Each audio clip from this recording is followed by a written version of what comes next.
भारत को टूटने के कगार पर ले जा रही है, भारत को गृह युद्ध के कगार पर ले जा रही है। ओबीसी लॉबी ने मेरा बैग फेंक दिया था इसलिए कि मैं ब्राह्मण समाज से आता हूँ। आपने SC/ST कानून बनाया, उसका दुरुपयोग हो रहा है। ये सुप्रीम कोर्ट का जजमेंट है। अब ऐसे आप सुरक्षा नहीं दे पा रहे हो कि UGC कानून लाकर आप क्या सुरक्षा दे पाओगे सर? इसका दुरुपयोग होगा। किसी को पानी नहीं पीने दिया जा रहा है, किसी को समाज में उठने नहीं दिया जा रहा है। 2 बोरी चावल में धर्म बदलने वाले अब हमें ज्ञान देंगे कि ब्राह्मणवाद क्या होता है। कभी ईसाई बन जाते हैं, कभी बौद्ध बन जाते हैं और सारी फायदा ये ब्राह्मणवाद से ही लेना चाहते हैं। तो उनके पास कौन से वेद का या कौन से ग्रंथ का आधार है जो मनगढ़ंत कहानियां बना के जो ब्राह्मणवाद पे जो गढ़ दी जाती हैं? ब्राह्मण ने तो चंद्रगुप्त मौर्य को जो सूत्र उसी से आते थे, उनको राजा बनाया ब्राह्मण ने। कि मैं 85% हूँ, 3% का गलत दूंगा। शिक्षक का, पत्रकार का, टीचर का, डॉक्टर का कोई कास्ट नहीं होती है। अगर आप इनसे कास्ट पूछ रहे हो तो आप मानसिक पीड़ित हो। और उसको आरक्षण की बैठक मिल रही, वो काम क्यों करेगा? 85% में नंबर लाने वाला लड़का अगर वो सिलेक्ट नहीं होगा तो क्या बनेगा? कई मोदी जी बड़े बड़े भाषण देते थे, बड़े बड़े भाषण। सबसे झूठ बोलने वाला प्राइम मिनिस्टर भारत के इतिहास में हुआ है। एक पार्टी को हेयरिंग का मौका ही नहीं दे रहे हो तो नेचुरल जस्टिस का तो वायलेशन हुआ। नमस्कार, मैं रुचि तिवारी अपने चैनल पे आप सभी का स्वागत करती हूँ। और UGC को लेकर जैसे देश में गर्मा गर्मी का माहौल बना हुआ है और बहुत सारी चीज़ें हो रही हैं। कोई समर्थन में प्रोटेस्ट कर रहा है, कोई UGC के कानून के विरोध में प्रोटेस्ट कर रहा है लिख कर कि UGC काला कानून जो है वापस लो। तो बहुत सारी चीज़ें हम हर प्रोटेस्ट को कवर कर रहे हैं और आप तक हर एक जानकारी जो है पहुंचाने की कोशिश करेंगे। ग्राउंड जीरो पे मैं मौजूद हूं और लोगों से बात करने की कोशिश कर रही हूं। यहाँ प्रोटेस्ट चल रहा है, सवर्ण आर्मी का प्रोटेस्ट चल रहा है जो UGC कानून जो है काला कानून, ये इन लोगों का कहना है कि UGC काला कानून वापस लो। तो आइए इस पे बातें करते हैं, चर्चा करते हैं। लोग क्यों आए हैं, क्या सोच कर आए हैं, क्यों इसे जो है वापस करवाना चाहते हैं, आइए बात करते हैं। क्या नाम हुआ सर? मेरा नाम एडवोकेट रमन शुक्ला है जी। सबसे पहले तो मेरा एक ही बिंदु है कि जो UGC का समर्थन करता है वो बाबा भीमराव अंबेडकर जी के संविधान किसी एक का नहीं होता, लेकिन वो ऐसा मानते हैं, उनके संविधान का विरोध करता है। और ये क्यों है इसको मैं साबित कर दूंगा आपके चैनल पे। देखिए, सबसे पहले इन लोग दिन भर ये चिल्लाते हैं कि संविधान जिंदाबाद, संविधान जिंदाबाद। सुबह संविधान से होती है और रात इनका संविधान से खत्म होता है। लेकिन संविधान का, कॉन्स्टिट्यूशन का इनको सी नहीं पता है। कॉन्स्टिट्यूशन का पहला पेज जो प्रियम्बल है उसका वर्ड है sovereign socialist secular democratic Republic. फिर उसके नीचे आता है liberty, equality, fraternity, justice. Fraternity मतलब होता है भाईचारा। कहाँ का शब्द है मैम? कॉन्स्टिट्यूशन का, क्योंकि एक तरीके से ऑब्जेक्टिव एंड रेजोल्यूशन जब पास किया था जवाहरलाल नेहरू जी ने 13 नवंबर 1946 को, तो अगर संविधान का कोई मूल है तो वो प्रियम्बल है। प्रियम्बल को नींव कह सकते हैं। तो प्रियम्बल जो है उसका वर्ड है फ्रेटर्निटी, और जब वर्ड है फ्रेटर्निटी भाईचारा। अब एक व्यक्ति जब कहता है कि मैं 85% हूँ, 3% का गलत दूंगा, क्या किया उसने? आपने फ्रेटर्निटी का वायलेशन किया? आपने किसका वायलेशन किया? आप किसी को दबाएंगे, कुचलेंगे तो आपका गला भी बिल्कुल बिल्कुल बिल्कुल मैम, हम आ रहे हैं। किसी को पानी नहीं पीने दिया जा रहा है, किसी को समाज में उठने नहीं दिया जा रहा है। आप लोग किसी का आऊंगी, आप पे भी आऊंगी। किसी को समाज में जो है स्कूल जाने नहीं दिया जा रहा है, किताबें नहीं खरीदने दी जा रही हैं, तो कोई भी अपने जो है डिफेंस में करेगा ही ये सारी। आज मैं आपके सारे प्रश्नों का उत्तर दूंगा, मुझे बस 5 मिनट का टाइम दीजिएगा। और आपने इतना प्रश्न किया, अब मैं जवाब दूंगा, फिर आप प्रश्न करिएगा। सबसे पहले मैं UGC का टॉपिक खत्म कर दूं, फिर इस पानी वाले टॉपिक पे आता हूं। तो UGC वाले टॉपिक पे मैं कहा था कि फ्रेटर्निटी का वायलेशन करते हैं, ठीक है। अब UGC का जो एक्ट है, यूनिवर्सिटी ग्रांट कमीशन एक्ट 2012, इसको कांग्रेस सरकार लेकर आई थी। ये मोरल एक्ट था और सभी बच्चों पे लागू होता था। फिर इसके बाद ये 2026 में अमेंड करके जो इसकी एक कमेटी बनी थी, उस कमेटी के चेयरमैन दिग्विजय सिंह जी थे। फिर UGC जो एक्ट बनता है, तो UGC का act section 3 sub clause C sub clause ई, सेक्शन 3 सब क्लॉज सी कहता है कि उसमें आपका SC ST OBC केवल कंप्लेंट कर सकते हैं। और SC ST OBC grievance committee में रहेंगे, SC ST OBC equitable committee में रहेंगे। तो मैम आप भाग 3 फंडामेंटल राइट पढ़ी होंगी।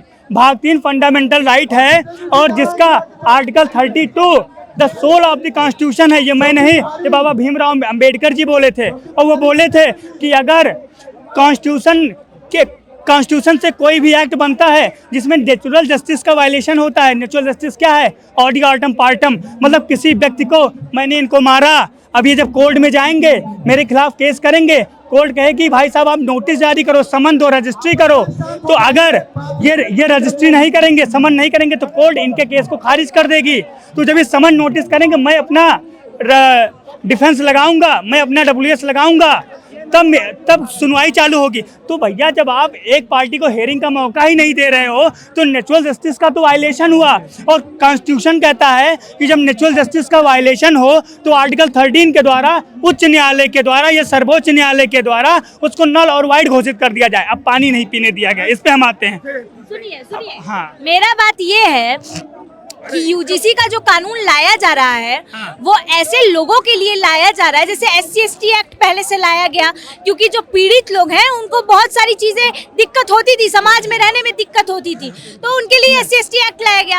फिर यूजीसी जो है कानून लाया जा रहा है ताकि कॉलेज में, यूनिवर्सिटीज में जो छात्र छात्राएं हैं जो अच्छे से पढ़ सके, अपने उज्जवल जो है भविष्य की तैयारी कर सके। क्योंकि अगर सवर्ण बच्चे उन्हें यूनिवर्सिटी में आके उनकी रैगिंग करेंगे, उनको दबाएंगे, कुचलेंगे, तो ये जो है देश कैसे आगे बढ़ेगा जब यूनिवर्सिटी में चीजें चलेंगी? आप इसका जवाब दीजिए। देखिए, आपने यूनिवर्सिटी का पूछा, मैं कुछ कड़वे सवाल पूछ रही हूँ, यहाँ आप हाथ पैर तो नहीं चलाओगे मेरे ऊपर? यही बात मैंने कहा, यही बात पूछ ले रही हूँ भैया, क्योंकि इतनी भीड़ मेरे को घेरी हुई है अपने सेफ्टी के लिए। एक बच्ची अभी आई थी, मुझसे सवाल बहुत पूछ रही थी। मैंने उससे बेटा कहा, हमने कहा बेटा आप इधर खड़े हो, अब मेरे सब बेटे जैसे, क्योंकि बेटियां जो होती है ना किसी भी कास्ट की हो, वो बेटियां देश की नहीं माँ दुर्गा का रूप होती हैं और माँ दुर्गा हमारे यहाँ पूजनीय है। मैंने कहा बेटा आप यहीं मुझसे जो सवाल करना हो वो करो, मैं सब आपको अपनी बहन जैसा मान के करूंगा, क्योंकि सवाल से वो डरते हैं जो गलत होते हैं, हम सही सवाल से नहीं डरते। आप कितने भी तीखे सवाल को सुनिए। अच्छा, एक और चीज, आपने जवाब देने से पहले मेरा पूरा नाम नहीं पूछा। देखिए मैं नाम क्या, सुने मैं वकील हूँ, आप पत्रकार हैं, मेरे यहाँ कोई आया केस लेकर, अब मुझसे ये देखेगा का हो कौन कास्ट के हो तब केस लेवा है ना, तो तुहार केस ना ले तू कौन यार हो। ये वकील, भगवान राम ने कहा है जब लक्ष्मण जी को शक्ति लगी तो वो आए, जो सुसैन बैद जी थे, सुसैन बैद जी जब आए तो सुसैन बैद जी ने कहा कि हम भाई लक्ष्मण जी का इलाज नहीं करेंगे। तो उन्होंने कहा कि सर शिक्षक का, पत्रकार का, टीचर का, डॉक्टर का कोई कास्ट नहीं होती है। अगर आप इनसे कास्ट पूछ रहे हो तो आप मानसिक पीड़ित हो। मैं यूनिवर्सिटी ऑफ इलाहाबाद का स्टूडेंट हूँ, यूनिवर्सिटी ऑफ इलाहाबाद का स्टूडेंट हूँ, मेरे गुरु रहे, मैं उनका नाम नहीं लूँगा। मैं उनके यहाँ प्रैक्टिकल देने गया और जब प्रैक्टिकल देने गया तो मुझे बोला गया कि तुम्हारा नाम क्या? हमने कहा रमन। बोले पूरा नाम बताओ, हम कहे रमन शुक्ला। और जब दूसरी बार हमने अपनी कॉपी देखी तो प्रैक्टिकल 40 में 12 नंबर मुझे मिले थे, 40 में 12 नंबर। मैं ताराचंद हॉस्टल का हूँ, हाय जाके आप पता कर लीजिएगा, यूनिवर्सिटी ऑफ इलाहाबाद में ताराचंद हॉस्टल का। यादव लॉबी ने या OBC लॉबी ने मेरा बैग फेंक दिया था, इसलिए कि मैं ब्राह्मण समाज से आता हूँ। और मैं क्या, और एक चीज़ बता दूँ, आजकल किस पे और मैं अपने नाम के आगे क्या लगाता हूँ, मैं दलित, शोषित, पीड़ित ब्राह्मण हूँ। क्योंकि दलित कौन होता है? दलित एक संस्कृत का वर्ड है जो दबा कुचला हो, और वर्तमान में ब्राह्मण सबसे ज्यादा दबा। बहुत अच्छी बात बोली आपने भैया। और शोषण किसका होता है? अमीर गरीब का शोषण करता है, चाहे जो अमीर हो। और इस समय अब जाति खत्म हो चुकी है, जाति खत्म हो चुकी है। तो मैं यही और एक बात मैं और भी कहना चाहता हूँ, मैं एक में कि कुछ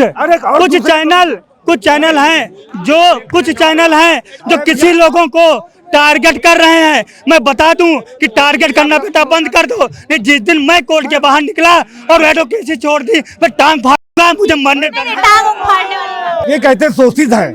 आपने शादी देखी गाँव की, एक मंडप के नीचे नाव भी होता है, बारी भी होता है, हाँ, और धोबी भी होता है। आपने देखा होगा धोबी से मांग भरी जाती है, वो शुभ माना जाता है। कहाँ ब्राह्मणों ने इनके वंचित कर दिया?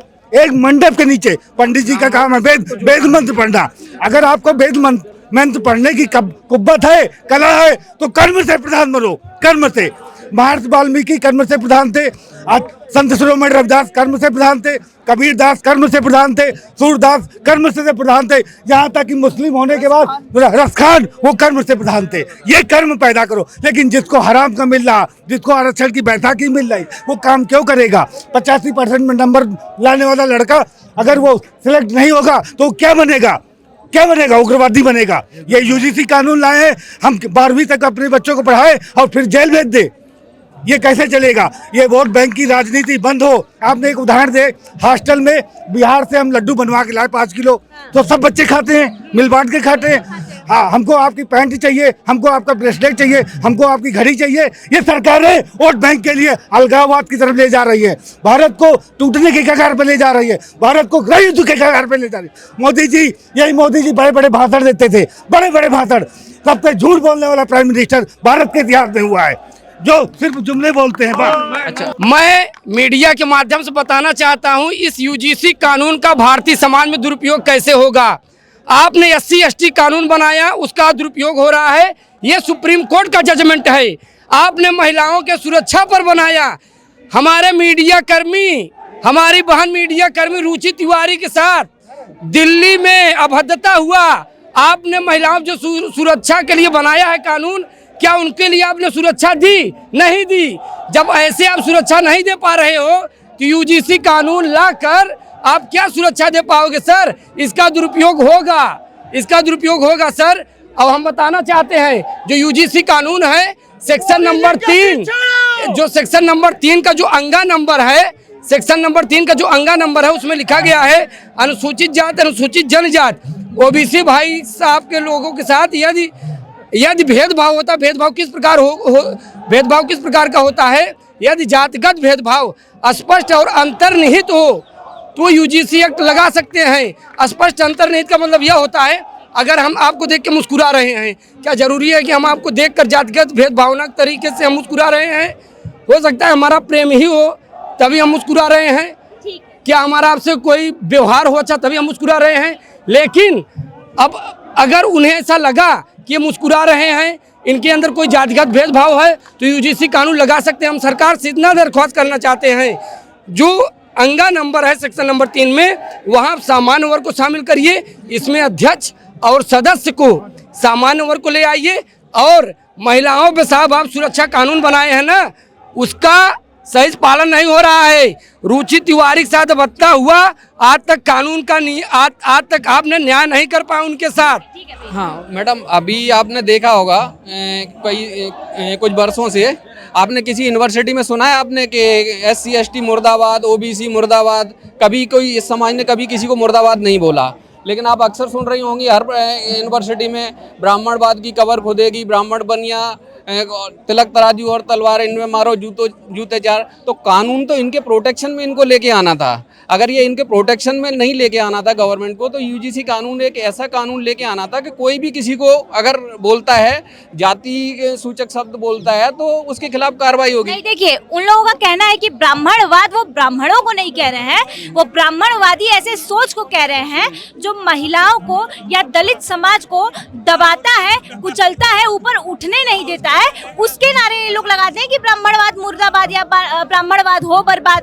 ये ब्राह्मणवादी सोच को के लिए जो है अगेंस्ट जो है ये लोग नारे लगाते हैं। तो वो ये इसका आधार क्या है कि ये ब्राह्मणवादी सोच है जो लेडीज को कुचलती है। ब्राह्मण तो सर्वे भवन्तु सुखिनः, सर्वे सन्तु निरामया, सर्वे भद्राणि पश्यन्ति मां कश्चित् दुःख भाग् भवेत्, इसकी बात करता है। तो उनके पास कौन से वेद का या कौन से ग्रंथ का आधार है जो मनगढ़ंत कहानियां बना के जो ब्राह्मणवाद पे जो गढ़ दी जाती हैं? ब्राह्मण ने तो अभी तक कोई सत्ता भी नहीं ली है।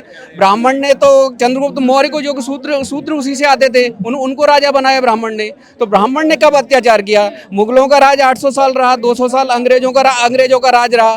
तो उस समय कोई ब्राह्मण तो राजा था नहीं। उस समय तो सारे ही, चाहे हिंदू समाज सारे ही इन्हीं से लड़ रहा था, इन्हीं से बच रहा था। तो मैडम 2 बोरी चावल में धर्म बदलने वाले अब हमें ज्ञान देंगे कि ब्राह्मणवाद क्या होता है। हाँ, कभी ईसाई बन जाते हैं, कभी बौद्ध बन जाते हैं, और सारी फायदा ये ब्राह्मणवाद से ही लेना चाहते हैं। सारी लड़ाई ये ब्राह्मणों से लड़ना चाहते हैं। हाँ, देश मुगलों का गुलाम रहा, देश अंग्रेजों का गुलाम रहा, और कब इन पे ब्राह्मणों ने अत्याचार कर दिया आज तक नहीं पता चला। अभी भाई ने कहा कि रसखान रहीम और जितने कबीरदास, ये वाल्मीकि, व्यास, ये एपीजे अब्दुल कलाम को हमने सर्वोच्च माना, लेकिन जब तुम इसी देश में रह के इसी देश का नुकसान चाहोगे तो ना तुम हमारे दिल में बसोगे ना दिमाग में। बात को समझने की कोशिश करो। मैं उस स्कूल में पढ़ता था जहाँ हमारे यादव टीचर थे, दलित टीचर थे। पहले स्कूल में प्रवेश करते उनके पैर छूता था क्योंकि वो हमारे गुरु थे। अब आके यूनिवर्सिटी में तुमने भेदभाव पैदा कर दिया। ये तुम देश का कल्याण चाहते हो, देश को बर्बाद करना चाहते हो। और तीन चीजें, आरक्षण, संरक्षण और परिवारवाद, ये देश का बेड़ा गर्क कर देता है। आपको बता दो, एक रोड पे एक्सीडेंट होता है, उसको चोटिल गलती से हो गया, उसको तुरंत फांसी की सजा सरकार सुना देती है। लेकिन इसी देश में आतंकियों को उम्र बीत जाती है, फांसी नहीं होती। ये होता है संरक्षण। परिवारवाद, राजा राज करने की विधि तो जानता है लेकिन उसको नीति नहीं आती, उसको राजनेता और प्रधानमंत्री बना दिया जाता है। ये होता परिवारवाद। जहाँ जैसे यूपी में मुलायम और अखिलेश और जैसे जैसे चलता आया है। और आरक्षण हम 500 नंबर लाके भी कुछ 800 नंबर लाके कुछ नहीं कर पाते। -40 को ये डॉक्टर पीएचडी बना देते हैं। ये होता है आरक्षण। और हम गरीब ब्राह्मण है, हमारे घर में भी खाने के नहीं है, हम उस फॉर्म को 500 में भरते हैं तो दबा कुचला कौन? मैं मत दबा कुचला, ये दबे कुचले। सारे सरकारी नीतियों का फायदा ये लाते। इस देश के मंदिरों को, संस्थाओं को चलाने वाला ब्राह्मण, राजपूत, बनिया, अन्य समाज के लोग हैं जो मंदिरों को चलाते हैं। उस मंदिर के चीजों को सरकार अपने अंदर संगठित, मदरसा से क्यों सरकार नहीं लेती टैक्स?